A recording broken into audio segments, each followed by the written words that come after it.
नमस्कार मैम, स्वागत है हमारे इस मीडिया टीम में। जैसा कि मीडिया टीम पहुंच चुकी है कला अष्टकम में, सबसे पहले आप अपना परिचय देंगे मैम। नमस्कार, नाम कावेरी है और मैं कला अष्टकम की फाउंडर हूँ। अगर बात करें तो मैम कला अष्टकम, ये कला अष्टकम में क्या कुछ है, कला अष्टकम के बारे में लोग अगर जाने तो क्या कुछ बताना चाहेंगे मैम? कला अष्टकम एक सोच है जो मैंने स्टार्ट की 2021 से, जब कोविड का सेकेंड फेज आया हुआ था। कहते हैं आवश्यकता ही आविष्कार की जननी है, तो कला अष्टकम भी का उदय भी वहीं से हुआ जब लोगों को काम की ज़रूरत थी।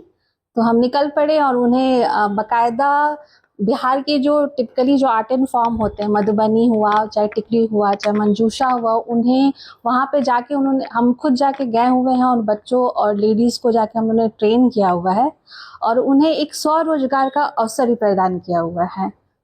अगर मैम बात करें तो आपका इस और कैसे मुड़ाव आया, मतलब ये इन सब चीजों में कैसे इंटरेस्ट गया मैम? क्या कुछ लगा आपको कि इन सब चीजों को लेकर के आगे बढ़ना चाहिए, कुछ करना चाहिए? मेरा कला में रुझाव बचपन से रहा है। इवन हम लोग ने स्कूल में भी बच्चे जब हम थे तो आर्ट एंड क्राफ्ट की चीज़ें हमने सीखी हुई थी। 10th में भी हमने ड्राइंग वगैरह की बहुत सारी चीज़ें सीखी हुई। जब मैंने अपना ग्रेजुएशन कंप्लीट किया तो मेरा रुझान ज़्यादा बढ़ा और मैंने डिज़ाइनिंग में इस चीज़ को मैं आगे लेके बढ़ी हुई हूँ। तो चूँकि एज ए डिज़ाइनर मुझे पता है कि डिज़ाइनिंग पार्ट एक ऐसी चीज़ होती है जो अपने आप में आपकी क्रिएटिव थिंकिंग को जागृत करती है, साथ में आपकी जो कंसंट्रेशन लेवल होती है ना, उसको भी स्थिर बना के चलती है। मन स्थिति, दिमागी तौर पे भी आप अपने आप को हमेशा प्रोग्रेसिव वे में सोचते रहते हैं। तो ये एक रीज़न था इस थॉट को आगे लाने का। मैम अगर बात करें तो कला अष्टकम कितना साल हो गया? मैंने बोला 2021 से हम लोगों ने स्टार्ट। 2021, सॉरी जी, 2021 से आज 2026 चल रहा है मैम। किस तरीके से चुनौती भरा पड़ रहा, अपना किस तरीके का जर्नी बताना चाहेंगे? बहुत ही चुनौती पूर्ण ये आई थिंक जर्नी रहा है पिछले 5 सालों में, जिसमें हम लोग ने स्टार्ट तो किया होता है सेकेंड फेज में भी हम लोग निकल पड़े हुए थे। लोगों के बीच जा कर के बैठा हम लोग ने उन्हें सिखलाई इन चीज़ों में।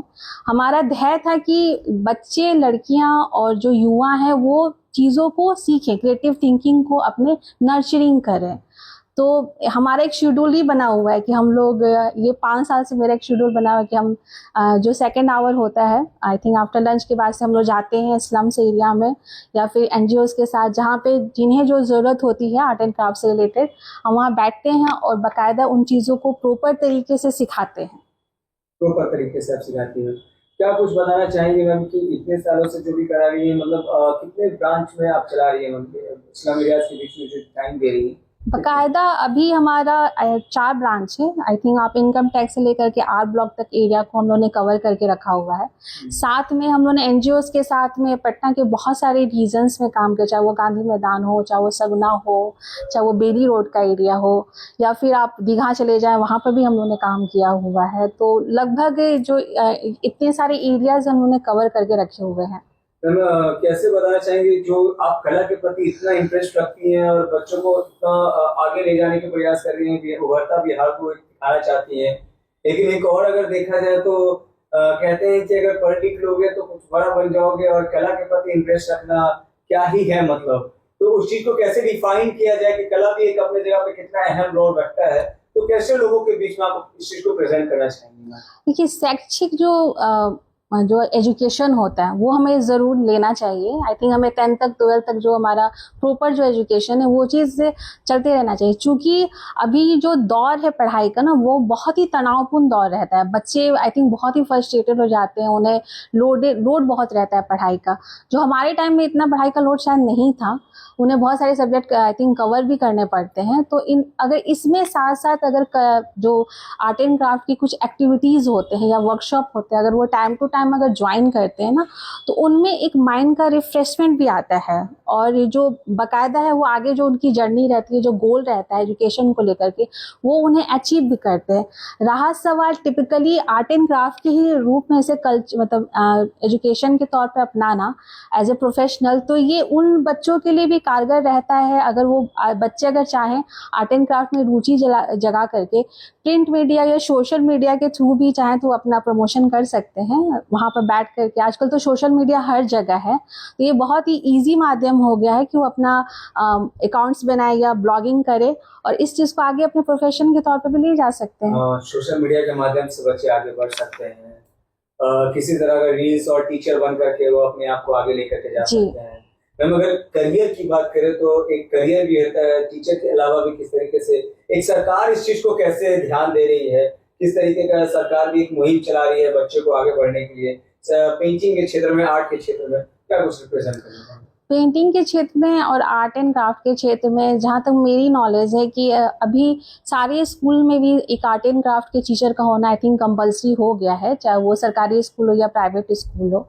तो जो बच्चे बाकायदा लगे रहेंगे आर्ट एंड क्राफ्ट की चीज़ों को बनाने में, उनमें इम्प्रूवमेंट करते रहेंगे या बाकायदा इस चीज़ को स्टडीज़ वाइज भी इसके जो स्टडी के जो कोर्सेज होते हैं ज्वाइन करें, तो इसमें अच्छा कैरियर बना सकते हैं। बच्चे को इतना अच्छा से आप मतलब ये ट्रेनिंग करा रही है, बच्चे को जो भी आप प्रशिक्षण दे रही हैं, तो किस तरीके से एक रिफ्लेक्शन आता है, फीडबैक निकल करके आता है, जो बच्चे आपका काफी अच्छे प्लेटफॉर्म तक अभी हासिल किए हो, बहुत अच्छा अभी बहुत कुछ कर रहे हो, जो आपको देखने को मिला हो, उनका क्या कुछ ये रहेगा, बताना चाहेंगे उसका? हमारे बच्चे जिन्होंने हम लोगों ने 5 साल में जिन बच्चों को ट्रेन किया हुआ है, तो वो पटना में बहुत सारे आर्ट एंड क्राफ्ट के कंपटीशंस होते हैं, वो उसमें पार्टिसिपेट करते हैं। कुछ बच्चों ने सोशल मीडिया अकाउंट्स भी बना के वहाँ पे उन्होंने अपना आर्ट एंड क्राफ्ट के जो प्रोडक्ट्स वो बनाते हैं उन्हें बाकायदा लाइव दिखा करके प्रमोशन कर रहे हैं। कुछ बच्चे हमारे दिल्ली में भी गए हुए हैं, वहाँ पे कुछ कम्पिटिटिव जो रोल्स होते हैं वहाँ पर उन्होंने पार्टिसिपेट किया है। टिपिकली बिहारी जो आर्ट एंड फॉर्म होता है उसमें ज्वाइन कर दिया। बच्चे किस उम्र में भी बच्चे अपने आर्ट के क्षेत्र में, मतलब कला के क्षेत्र में भी एंट्री मार सकते हैं? क्या कोई उम्र भी होता है इस चीज के लिए? हमारा जो कोर्स होता है वो 10 साल के बच्चों के लिए बनाया गया है, तो जो 10 साल से लेकर के उससे अपर आई थिंक 60 तक भी जो रहते हैं, जो सीनियर सिटीजन्स होते हैं वो भी हमारे साथ ज्वाइन करते हैं, वो भी हमारे क्लासेस लेते हैं। अभी डिमांड चूँकि आ रहे हैं, जो आई थिंक 3 ईयर 5 ईयर्स जो बच्चे होते हैं उनके गार्जियंस हमें कॉन्टेक्ट कर रहे हैं, वो चाह रहे हैं उनके बच्चों को हम टीच करें, तो उनके लिए हम अभी एक सब्जेक्ट प्लान बना रहे हैं कि उनके लिए उन बच्चों के साथ कैसे हम लोग ज्वाइन करें, उन बच्चों को कैसे आर्ट एंड क्राफ्ट में लेके आए। अभी बात करें तो अभी तो गर्मी का महीना चल रहा है, गर्मी बहुत ज्यादा चल रहा है, तो ऐसे में बच्चों के लिए क्या कुछ एक अपडेट के बारे में सोच रही हैं, इंटरेस्टिंग क्या कुछ रख रही हैं, समर कैंप वगैरह का? हाँ जी, अभी तो फिलहाल बहुत गर्मी है पटना में, तो अभी हम लोगों ने इस मई तक, इस आई थिंक वीक तक हम लोगों ने स्टॉप करके रखा हुआ है। जून में हमारे समर कैंप्स होने वाले हैं, तो अगर बच्चे जो चाहते हैं वो कांटेक्ट करना तो हमारे साथ कांटेक्ट कर सकते हैं। सोशल मीडिया पे हमारे कलाष्टकम के पेजेस बने हुए हैं, अदरवाइज गूगल पे भी आप लोग सर्च करेंगे तो हम लोग वहाँ पे भी अवेलेबल है। क्या कुछ संदेश रहेगा मैम कलाष्टकम की ओर से पूरे लोगों को कि क्या किस तरीके का अपडेट है यहाँ पे, क्या कुछ एक अच्छा कर रहे हैं, एक इस सब चीजों को लेकर के क्या एक संदेश पूरे हिंदुस्तान और बिहार वासियों को मिलना चाहिए? बिहार और भारत आई थिंक कला संस्कृति की जननी है, और हमें चाहिए कि हम अपने मूलभूत जो हमारी जो रूपरेखा है, जिनसे जो हमारे हेरिटेज जो है उन्हें हम कभी भूलें ना, उन्हें बढ़ावा दें। और बढ़ावा हम तभी दे सकते हैं जब उन चीज़ों को हम जानते हों, समझते हों, बाकायदा उन्हें बनाने की तरीके भी जानते हो, टेक्नोलॉजी जो उसके होते हैं, कैसे टेक्निक्स होते हैं, वो हमें पता होना चाहिए। तो ये बहुत ज़रूरी है कि बच्चों में आने वाला जो यूथ है उनमें ये चीज़ बाकायदा कलम के साथ साथ ब्रश की भी नॉलेज होनी चाहिए, वो ब्रश पकड़ना भी जानते हो और अपनी जो थॉट होती है ना वो आई थिंक कैनवास पे या कपड़े पे भी उड़ेकना जानते हो, तब ये संस्कृति आगे बढ़ती जाएगी। ना या कलाष्टकम राजीव नगर टाइप करें तो मिल जाएगा। कॉन्टैक्ट नंबर मेरा है 7761930089। हम लोग 24 घंटे अवेलेबल हैं। व्हाट्सएप पे भी आप लोग हमसे कॉन्टैक्ट करके पूछ सकते हैं, अदरवाइज कॉल करके भी कोई भी इंक्वायरी हो कला से रिलेटेड, क्राफ्ट से रिलेटेड, वर्कशॉप से रिलेटेड, तो आप हमें कॉन्टैक्ट कर सकते हैं।